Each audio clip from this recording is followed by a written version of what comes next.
Smile करो, अच्छे से स्माइल करो।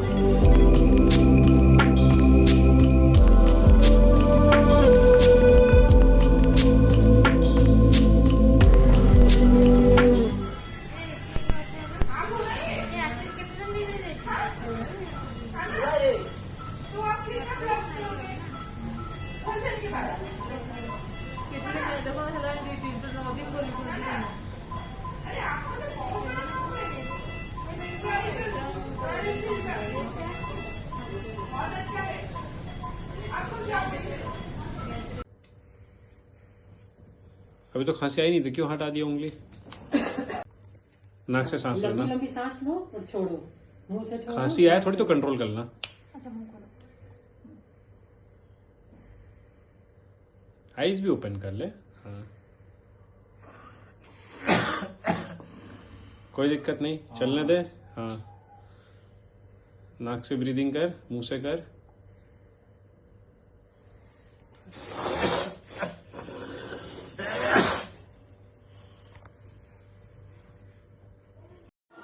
नहीं अपने खेलो।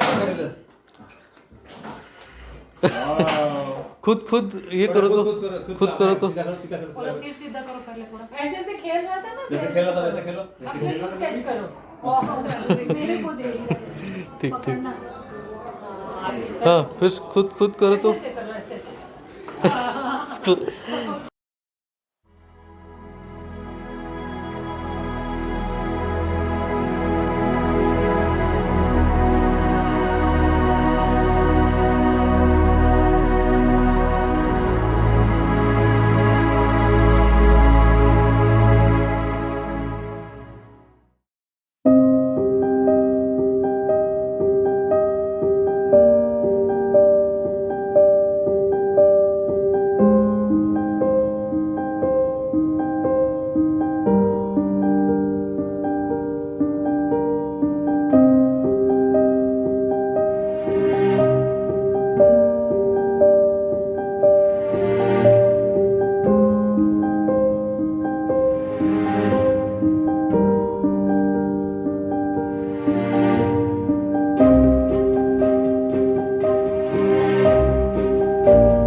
Hello everybody, I am thanking you all for watching this video.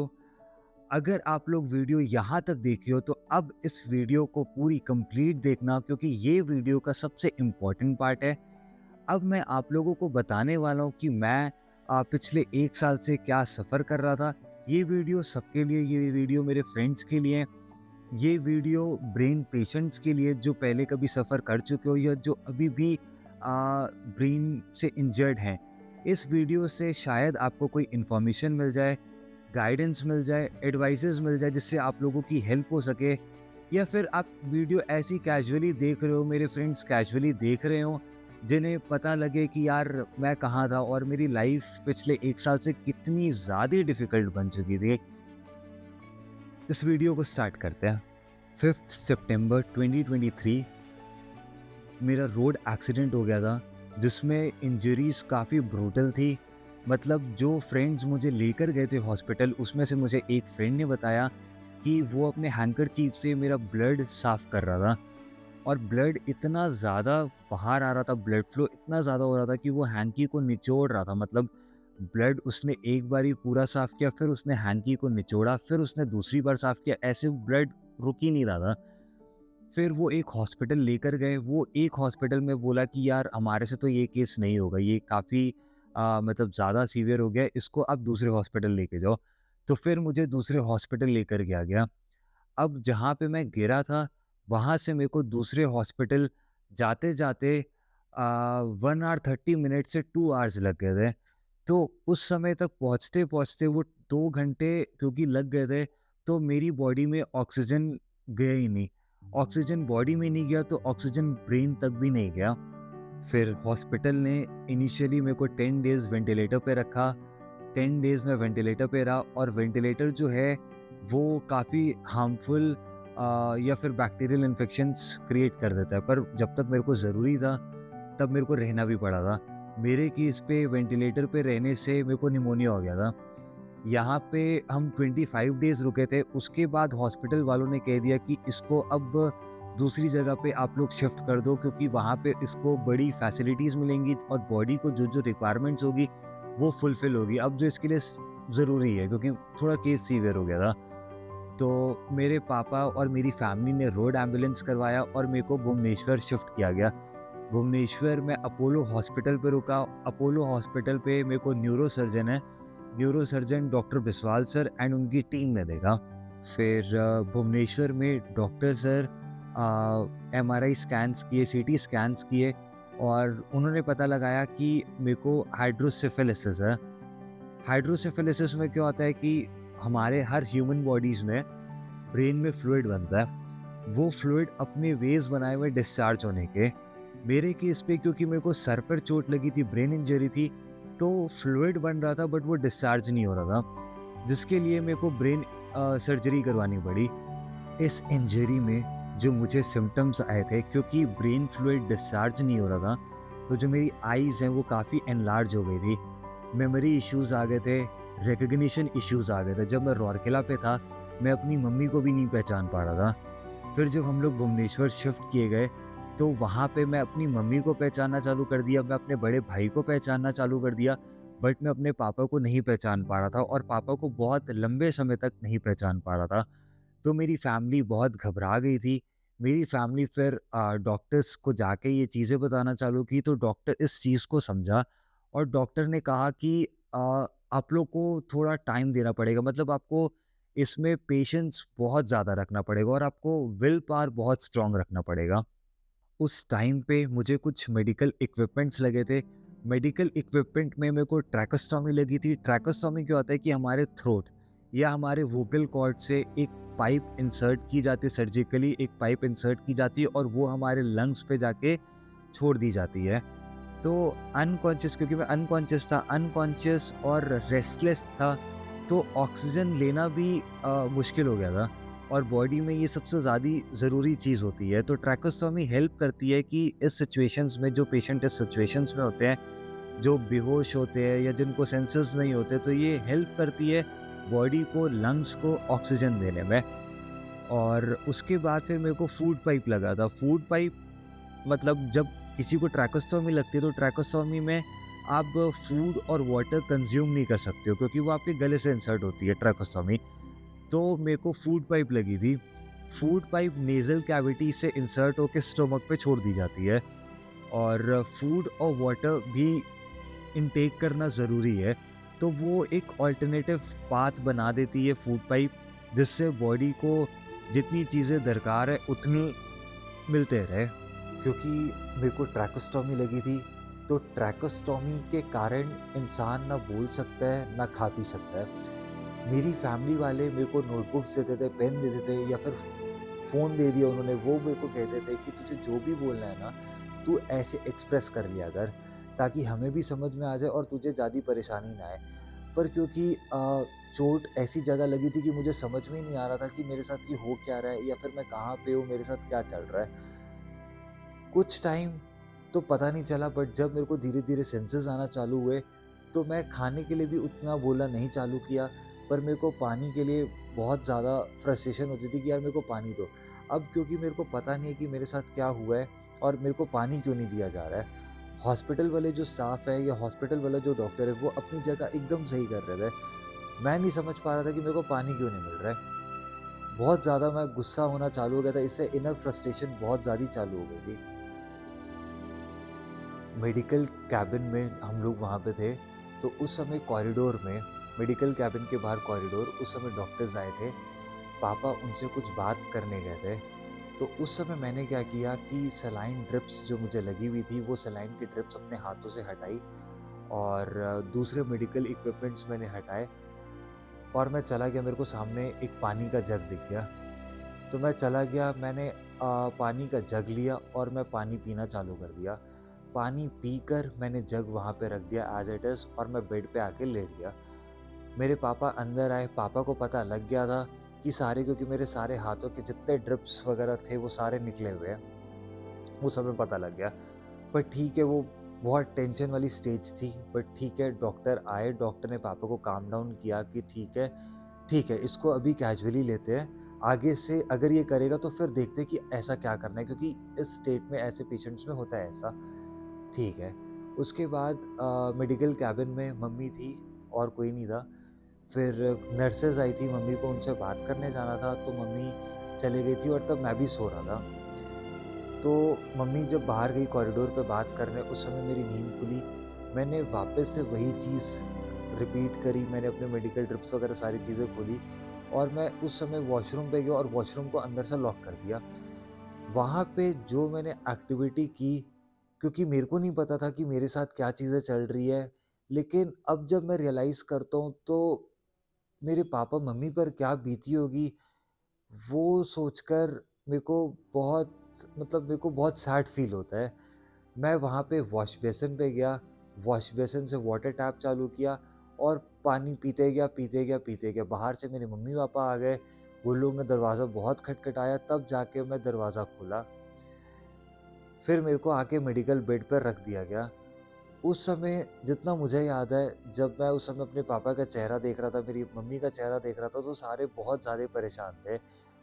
पर मेरे को समझ में नहीं आ रही थी कि वो इतने परेशान क्यों हैं। मैं तो क्योंकि इसी बात पे लेकर ज़्यादा गुस्सा था ना कि मेरे को पानी क्यों नहीं दिया जा रहा।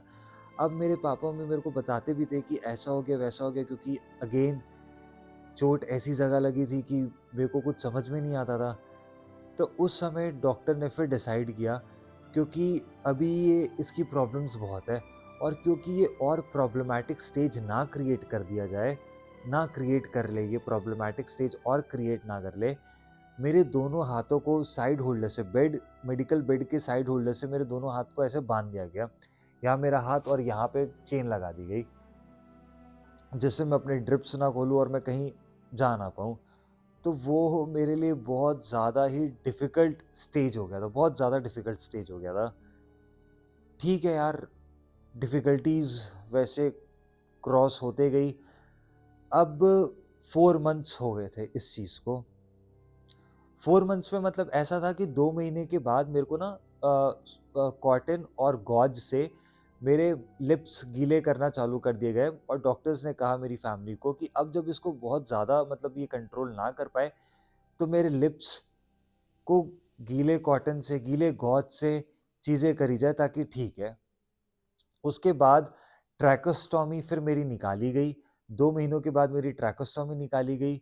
उसके बाद फिर धीरे-धीरे करके फिर डॉक्टर्स ने बोला कि अब इसको ना अब धीरे-धीरे पानी देना चालू करो। पानी ऐज़ इन कि एक बाउल में एक स्पून रख लो, उससे 1 चम्मच, 2 चम्मच, जब इसको बहुत ज़्यादा प्यास लगे, दिन में आप 2-3 टाइम्स इसको 1-1, 2-2 चम्मच करके पानी देना चालू कर दो। अगर कोई प्रॉब्लम नहीं आती है तो फिर हम लोग आगे बढ़ना चालू करते हैं। उसके बाद फिर हम लोग रौरकेला आ गए थे, वहाँ पे सारे ब्लड टेस्ट्स हुए मेरे, सब ठीक आ रहे थे। तो डॉक्टर ने बोला कि अब मैं वापस जा सकता हूँ, घर वापस आ सकता हूँ। तो घर में वापस आया, उसके बाद सारी चीज़ें अच्छी चल रही थी, सबसे मिलना-जुलना, मेरी फैमिली मेरा बहुत अच्छे से वेलकम की थी घर पे। यहाँ पे आया तो उसके बाद फिर एक दिन क्या हुआ कि करीब 15-20 डेज़ मैं घर पे रुका हूँगा सर्जरी करवाने के बाद। यहाँ पे रुका, 15-20 डेज़ रुका। उसके बाद एक दिन ऐसा हुआ कि मैं सोकर उठा, घर का ही जो खाना वगैरह होता है वो खाया और मेरे को वॉमिटिंग हो रही थी। कंटिन्यूअस बेसिस में मेरे को वॉमिटिंग्स होना चालू हो गई। तो मेरे को यहाँ पे पहले जो हमारे सिटी के डॉक्टर है उनको हम दिखाए, तो वो डॉक्टर ने मेरी कंडीशन, क्योंकि उस समय तक जब वो हम लोग उस डॉक्टर के पास गए थे तब तक मैं पूरा रेस्टलेस हो चुका था, बेहोश हो चुका था। तो हमारे जो यहाँ के जिस डॉक्टर के पास हम गए थे तो उन्होंने बोला कि मेरे को हॉस्पिटलाइज़ करना पड़ेगा, मेरी जो कंडीशन है वो वापस वो मतलब ठीक नहीं है। तो मुझे यहाँ पे रौरकेला में अपोलो हॉस्पिटल पे फिर एडमिट कराया गया, हॉस्पिटलाइज़ करवाया गया। यहाँ पे मेरे को neuro surgeon doctor Ayushman Satpathy ने देखा और उन्होंने फिर सर्जरी की मेरी, वो मेरी सेकंड सर्जरी थी। उसके बाद फिर मैं ठीक हो गया, वहाँ पे हॉस्पिटलाइज़ था काफ़ी, मतलब मैं उस समय मतलब मेरा ऐसा स्टेट ऑफ माइंड हो गया था कि मेरे को समझ में नहीं आ रहा था, मतलब मेरे दिमाग में ये चल रहा था कि यार अभी मैं हॉस्पिटल से आया हूँ, वापस मेरे मम्मी पापा ने मेरे को हॉस्पिटल में रख दिया और मेरे को पता भी नहीं था कि ऐसी क्या मेरे साथ चीज़ हो गई जो मुझे फिर वापस वो हॉस्पिटल पे लेकर आ गए। ठीक है, हॉस्पिटल से डिस्चार्ज हुआ, फिर घर आया, फिर सारी चीज़ अच्छी चल रही थी। फिर एक दिन मैं उठा, अपने रूम पे सोया हुआ था, सोकर मैं उठा, मैं अपने रूम से बाहर आ रहा था तो मैं बेहोशी हालत में मैं गिर गया, मेरे को पता ही नहीं चला।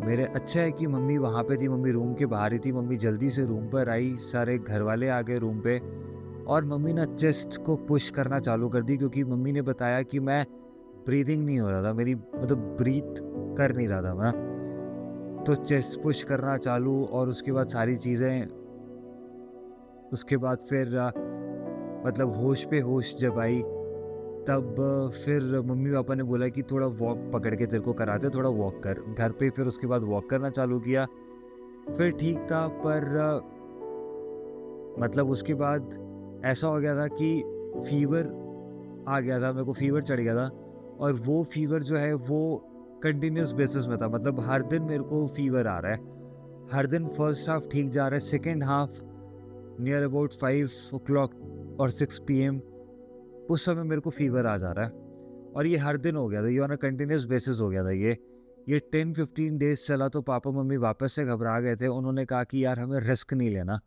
हम लोग भुवनेश्वर गए तो फिर पता चला कि अब जो इसका है ये पहले से बहुत अच्छा हो चुका है पर सर्जरी की दरकार पड़ेगी अब, तो मेरी सर्जरी हुई। फिर हम लोग वहाँ पे सर्जरी करवाने के बाद फिर रौरकेला वापस आ गए। तो उस समय ना फिर कुछ सिम्टम्स आना चालू हुए कि जिससे मतलब वापस से वही था कि मैं वॉक कर रहा हूँ, थोड़ा सा मतलब मेरे को ऐसा लगना कि चक्कर आ रहा है और चीज़ें थोड़ी सी हो रही थी। तो उस समय ना लगा कि यार इस बारी अब लेट नहीं करना, लेट कभी भी नहीं कर रहे थे पापा मम्मी, पर इस बारी लेट नहीं करना क्योंकि अब चीज़ें पहले से सुधरते जा रही है, तो चलते एक बारी भुवनेश्वर चलते हैं। तो भुवनेश्वर गए तो डॉक्टर ने कहा कि वापस से एक बारी सर्जरी करते हैं इसकी, क्योंकि ठीक है करनी पड़ेगी, ठीक है कोई बात नहीं।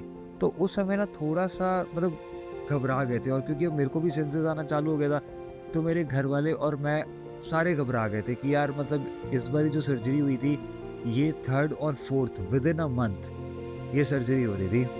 तो इस बारी सारे घबरा गए थे कि क्या हो रहा है, ऐसा चीज़ें पहले से ठीक तो हो रही है पर पूरी ठीक क्यों नहीं हो रही।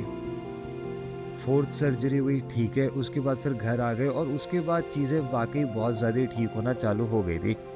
उसके बाद मैं नॉर्मल रूटीन में आना चालू हुआ, अपनी घर की एक्सरसाइजेज जो मेरी डॉक्टर एडवाइज्ड एक्सरसाइजेज थी वो मैंने चालू कर दी थी, सारी चीज़ें ठीक हो रही थी। उसके बाद मेरे को फिर एक दिन फीवर हो गया था घर पे, फीवर हो गया था और उसके बाद मेरे उस समय ना मेरे लेग्स शिवर करना चालू हो गए थे, काफ़ी शिवरिंग स्टेट पे आ गए थे, लेग्स बहुत ज़्यादा शिवर कर रहे थे, मतलब इतने ज़्यादा शिवर कर रहे थे कि मेरे को सपोर्ट लेकर वॉक करना पड़ रहा था कि मेरे पापा या फिर मेरा भाई, मैं उनका सपोर्ट लेकर वॉक कर रहा था।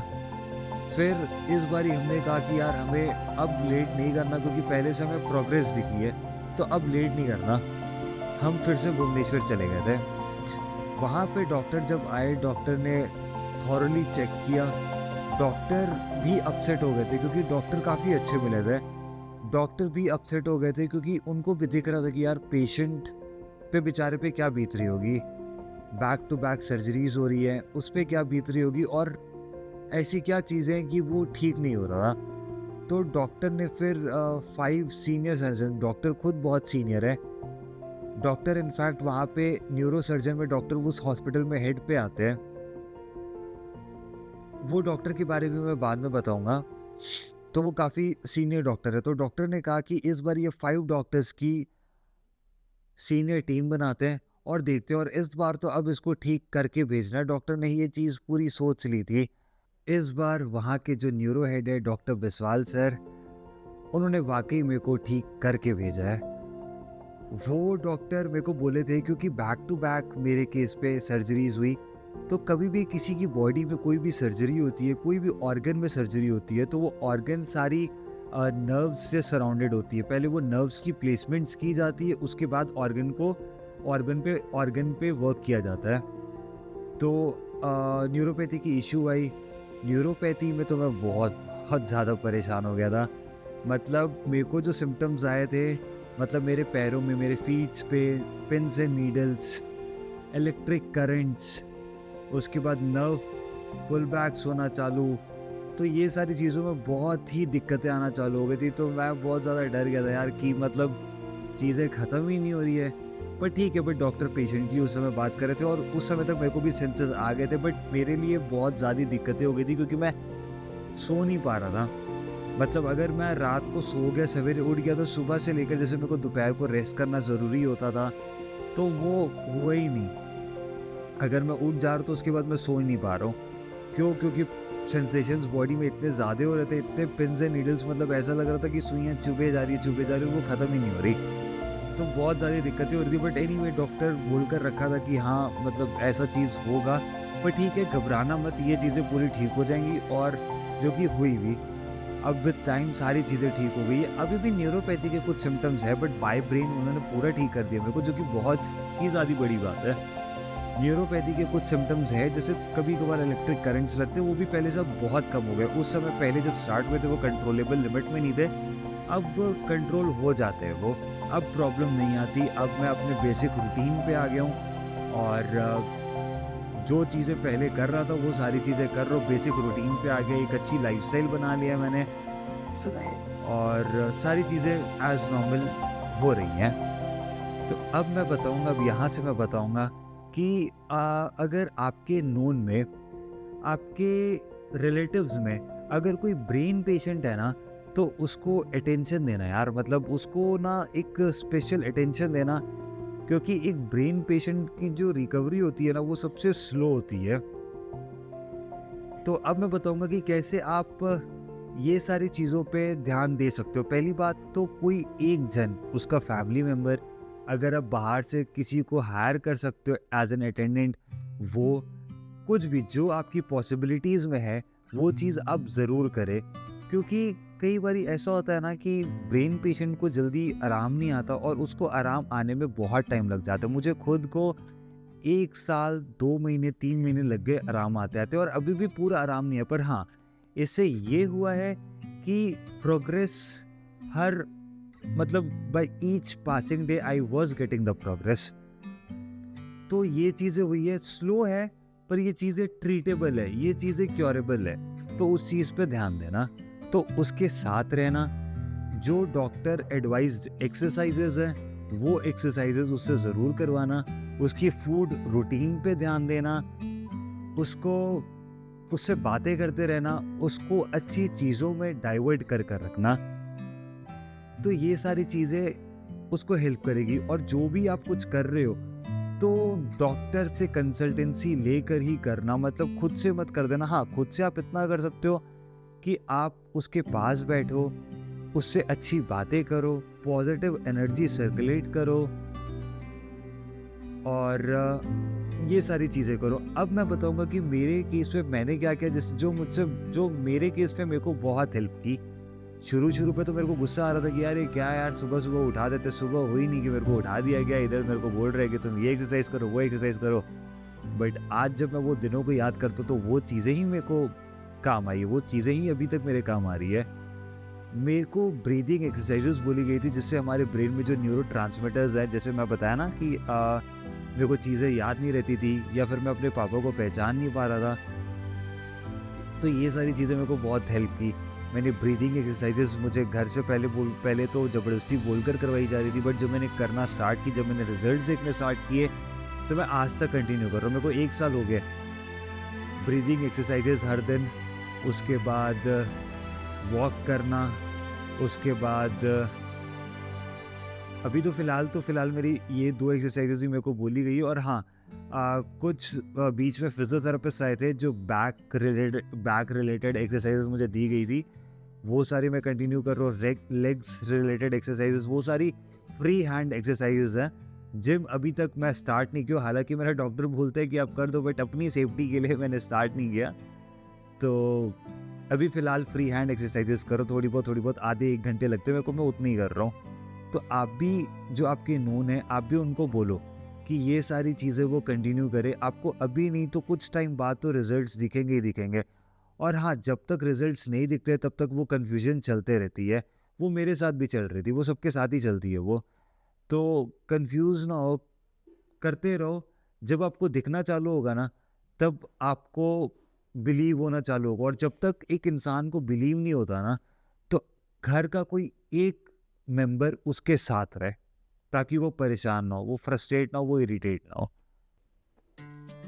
और अब बात करते हैं सबसे अच्छे टॉपिक पे, जिससे मैं यहाँ तक पहुँचा हूँ और जिसके हेल्प से मैं वापस से वीडियो रिकॉर्ड कर पा रहा हूँ। मैं वापस से अपनी रूटीन पे आ गया, जिस रूटीन पे मेरे को आना था। कहते हैं ना कि कभी कभार लाइफ पे ना आपके साथ कुछ ऐसी चीज़ें हो जाती हैं जो अच्छे के लिए हो रही होती है।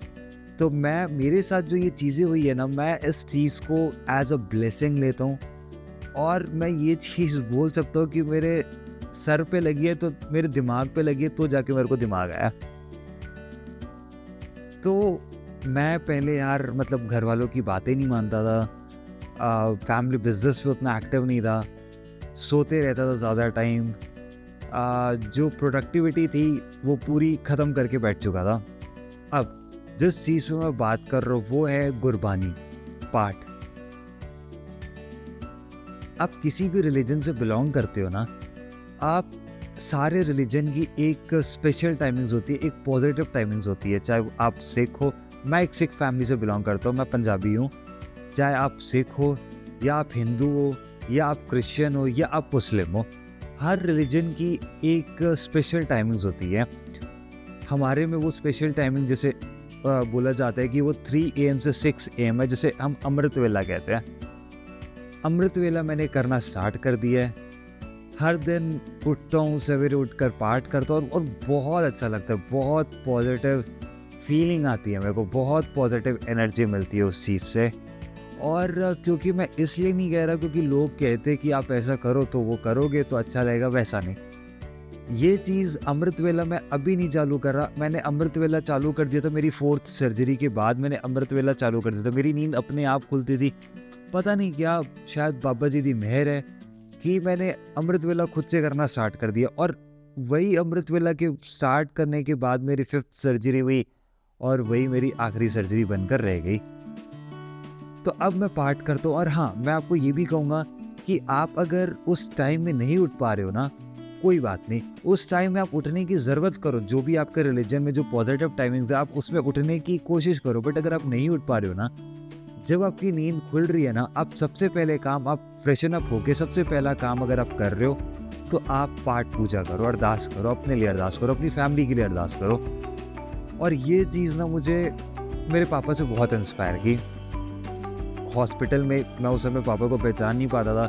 इनफैक्ट घर आने के बाद भी मैं अपने पापा को पहचान नहीं पा रहा था, बहुत टाइम तक नहीं पहचान पा रहा था। और पापा बहुत पाठ करते थे, मतलब क्योंकि मैं पापा को पहचान नहीं पाता था ना हॉस्पिटल में, तो मैं बहुत गुस्सा हो जाता था। जब मेरी ट्रैकोस्टॉमी खुली थी, मैं बोलना चालू किया था फर्स्ट, तो मैं बहुत ज़्यादा गुस्सा हो जा रहा था। तो मेरी नर्सेज आके वहाँ पे, सिस्टर्स आके मेरे को समझाती थी कि यार अमन तुम पागल हो, ये इंसान ना मतलब खाना पीना बाद में करते थे, पहले ये तुम्हारे लिए पाठ करते थे, तो तुम पाठ करो। और फिर मैं घर पे भी देखता था कि यार मतलब ये कौन है जो मेरे लिए इतना पाठ कर रहा है। तो मैं पापा से बहुत ज़्यादा इंस्पायर हुआ कि यार, और देख लो वो और कहीं नहीं, वो मेरे पापा ही निकले, सच के पापा।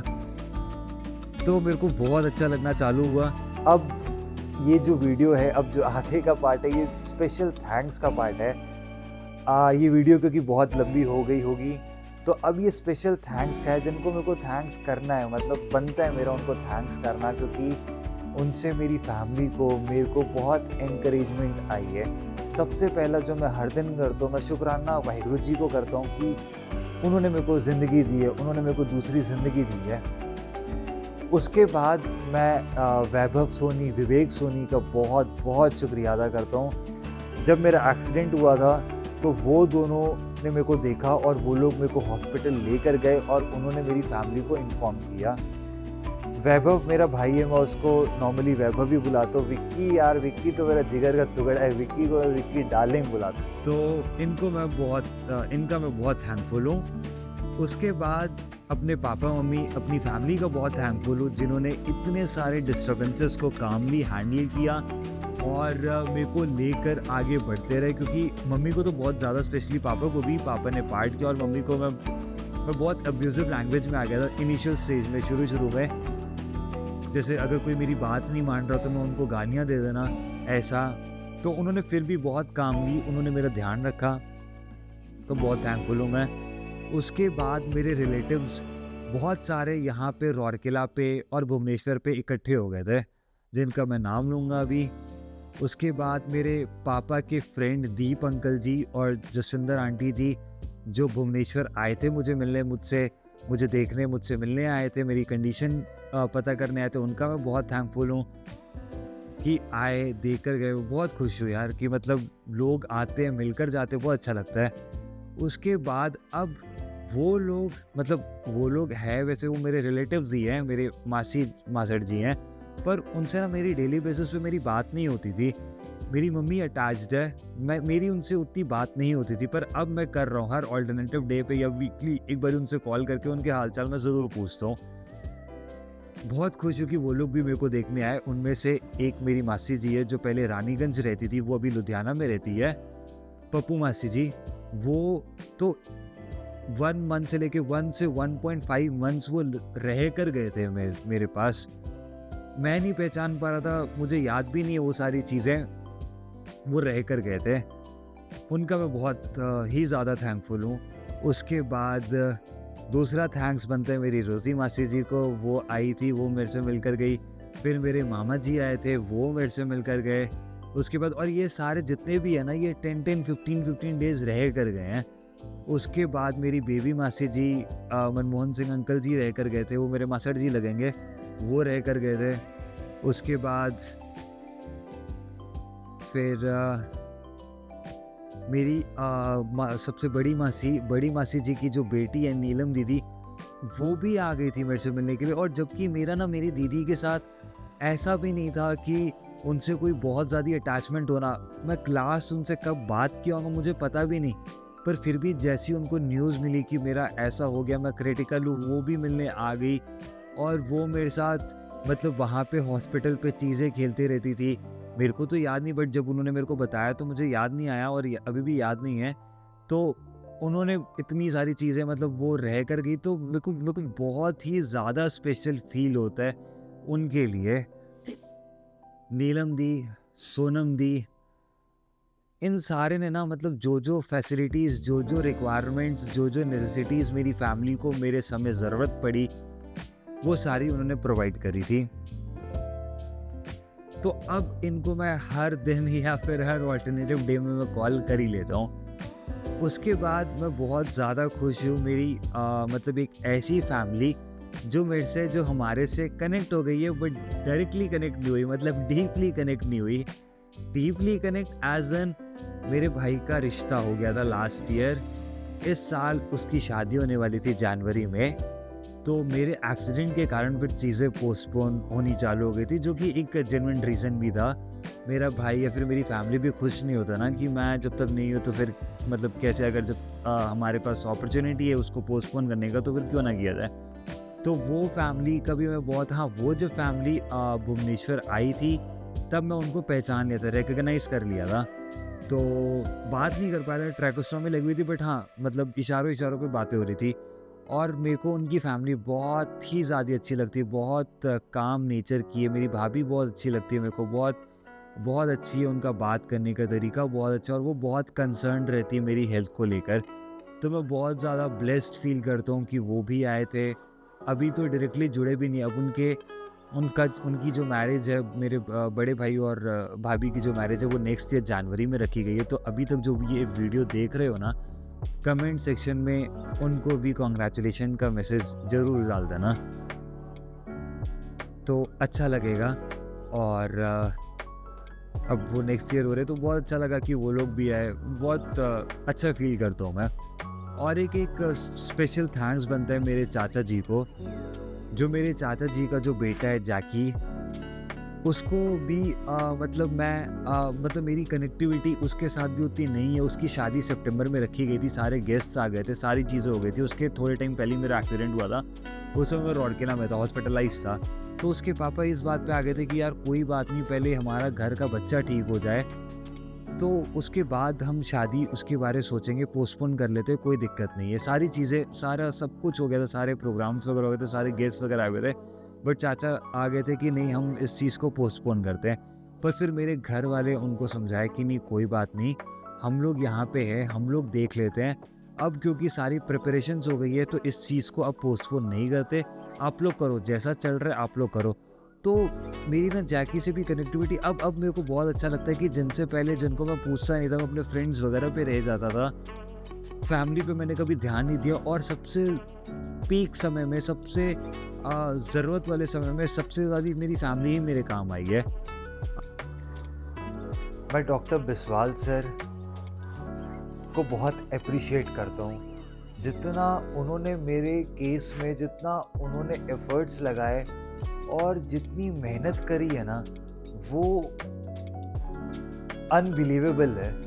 मतलब उन्होंने बहुत ही ज़्यादा हार्डवर्क किया मुझे बचाने में। जिस कंडीशन में मैं गया था, मैं अभी फ़ोटोज़ देखता हूँ अपने, जिस कंडीशन में मैं गया था वहाँ पे, और जैसा उन्होंने मुझे अभी बना दिया है, बहुत फ़र्क है, उस चीज़ में बहुत फ़र्क है। जैसे बोलते हैं ना कि जो डॉक्टर्स होते हैं वो लिविंग गॉड्स होते हैं, अब मैं उस चीज़ पे ना यकीन करना चालू कर दिया हूँ। डॉक्टर बिस्वाल सर एंड उनकी टीम को मैं बहुत ज़्यादा अप्रिशिएट करता हूँ। सेकेंडली, यहाँ पे जब मैं रौड़किला पे फर्स्ट सर्जरी के बाद आया था, तो यहाँ पे जब मेरा केस बहुत बिगड़ गया था, तो यहाँ पे मेरे को रौड़किला के अपोलो हॉस्पिटल में डॉक्टर आयुष्मान सतपथी ने फिर मेरे को ठीक किया था।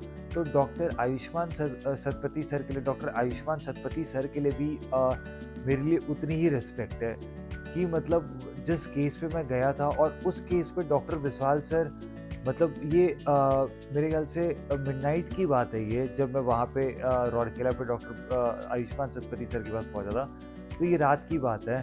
तो उस समय डॉक्टर बिस्वाल सर और डॉक्टर आयुष्मान सतपथी दोनों कनेक्ट किए, और फिर यहाँ पे मेरी सर्जरी हुई। तो मैं बहुत ज़्यादा ग्रेटफुल हूँ, और बहुत ज़्यादा हैप्पी भी फील करता हूँ। मैं मेरी बहन शीना, जिसको मैं प्यार से डॉक्टर शीनू बुलाता हूँ, बहुत अप्रिशिएट करता हूँ डॉक्टर शीना का, अपनी बहन शीनू का। यार मतलब वो भी जब मैं रौड़किला पे था, जब मैं रौड़किला हॉस्पिटलाइज था, वो हर दिन आती थी मेरी रिपोर्ट्स देखने, सारी चीज़ें चेक करने, मुझे मेरा कंडीशन देखने।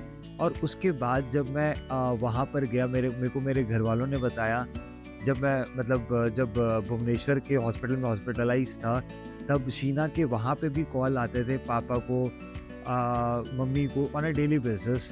उसके बाद जब मैं रौरकेला आया, जब थोड़े बहुत सेंसेस में आया, जब मैं लोगों को पहचानना चालू किया, शीना मेरे को भी कॉल करना चालू कर दी थी और उसके डेली बेसिस पे कॉल आते थे। तो शीना यार से एक स्पेशल अटैचमेंट हो गई है मेरी। बहुत अच्छा लगता है देखकर, जब अपने साथ निभाते पर इतने प्यार से, अगर आपको इतना प्यार करते हुए आपकी आ, सेवा करते हैं ना, तो वो देखकर बहुत अच्छा लगता है, बहुत ही ज़्यादा अच्छा फील होता है। और एक एक चीज़ जो मैं यहाँ पे ऐड करना चाहता हूँ, जो सबसे इम्पोर्टेंट बात और जो सबसे ज़्यादा इंस्पायरिंग बात है मेरे लिए, जब मैं जब मेरा फर्स्ट टाइम हैज़न एक ही बारी एक्सीडेंट हुआ था लास्ट ईयर 5 सितंबर 2023। जब एक्सीडेंट हुआ था मेरा, हॉस्पिटलाइज हो चुका था, जब सारे वहाँ पे पहुँचे, बहुत ज़्यादा भीड़ इकट्ठा हो गई थी जैसे मुझे बताया गया। सारी भीड़, सब रो रहे थे वहाँ पे, मेरी फैमिली, मेरे रिलेटिव्स सब रो रहे थे, कुछ फ्रेंड्स जो परेशान थे मुझे लेकर। पर उसके पापा क्या कर रहे थे? उसके पापा एक जगह बैठ के शांति से पाठ कर रहे थे, नाम जप रहे थे। तो वो चीज़ मुझे इतनी हिम्मत देती है ना कि मैं भी अब उस चीज़ में जुड़ चुका हूँ। मतलब जहाँ एक तरफ इतना टेंशन वाला माहौल चल रहा है कि कुछ पता नहीं है कि इंसान बचेगा या फिर इंसान अपनी आखिरी सांसें गिन रहा है, पर यहाँ पे मेरे पापा को इतना भरोसा था ना, वाहिगुरु जी पे इतना भरोसा था कि वो पाठ कर रहे थे। तो ये सारी चीज़ें मेरे लिए बताई नहीं जा सकती, सिर्फ मैं महसूस कर सकता हूँ। और मैं आप सबसे रिक्वेस्ट करना चाहता हूँ कि आप अपनी डेली रूटीन पे ना पाठ को टाइम देना चालू कर दो। थोड़ा सा पाठ करो, पर करना चालू कर दो।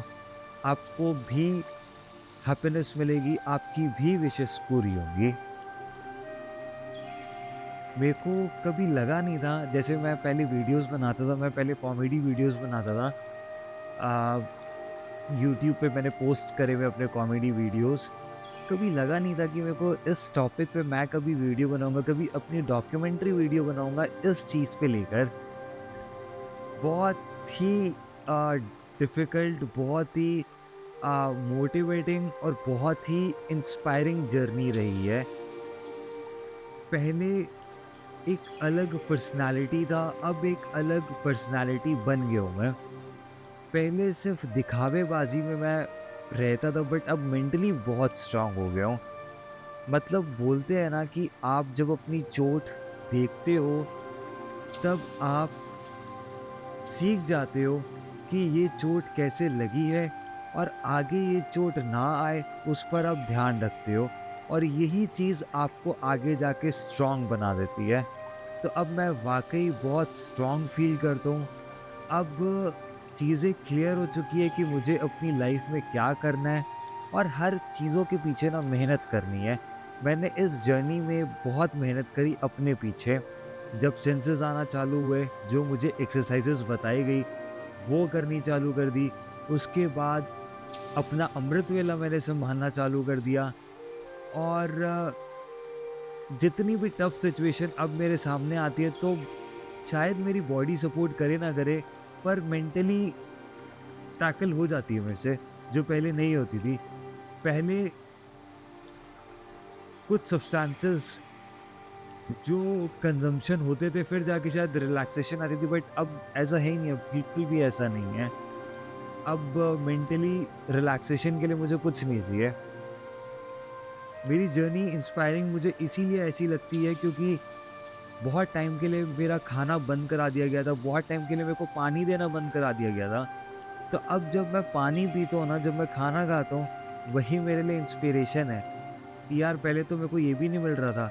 एक दिन के लिए आपको खाना ना मिले वो चीज़ ठीक है, एक दिन के लिए आपको पानी ना मिले, पानी जो जा रहा है वो फूड पाइप से जा रहा है, वो नेज़ल पाइप से जा रहे हैं, मतलब वो अलग चीज़ हो गई।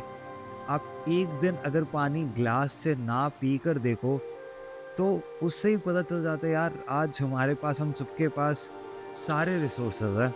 अगर हम उस पे फ़ोकस करें ना, तो मुझे नहीं लगता कि कोई वजह होगी जिसे हम कह पाए कि हम यहाँ तक या वहाँ तक क्यों नहीं पहुँचे। जो भी आपके पास, वो चीज़ को उठाओ और वो चीज़ को लेकर आगे जाओ। बहुत बड़े-बड़े सपने वहाँ तक नहीं पहुँच पाए, तो रास्ता ज़रूर बना लोगे वहाँ तक पहुँचने का, और रास्ते बन गए, अभी नहीं तो कभी ना कभी आपने वहाँ पे पहुँच जाना है। अब ये वीडियो डाल दिया मैंने, अब इसके बाद मेरी जो लाइफ रूटीन है, उसके वीडियोस, कॉमेडी वीडियोस भरपूर मैंने डाले हैं यार। मेरे को इतनी सारी स्टोरीज मिल गई है ना, इतनी सारी स्टोरीज, मैंने इतनी सारी स्टोरीज लिख दी है ना, वो डालने हैं, सारी चीज़ें करनी है। कुछ नहीं चाहिए आप लोग सबसे, सिर्फ आपके बेस्ट विशेस चाहिए। Thank you so much guys, thank you so much.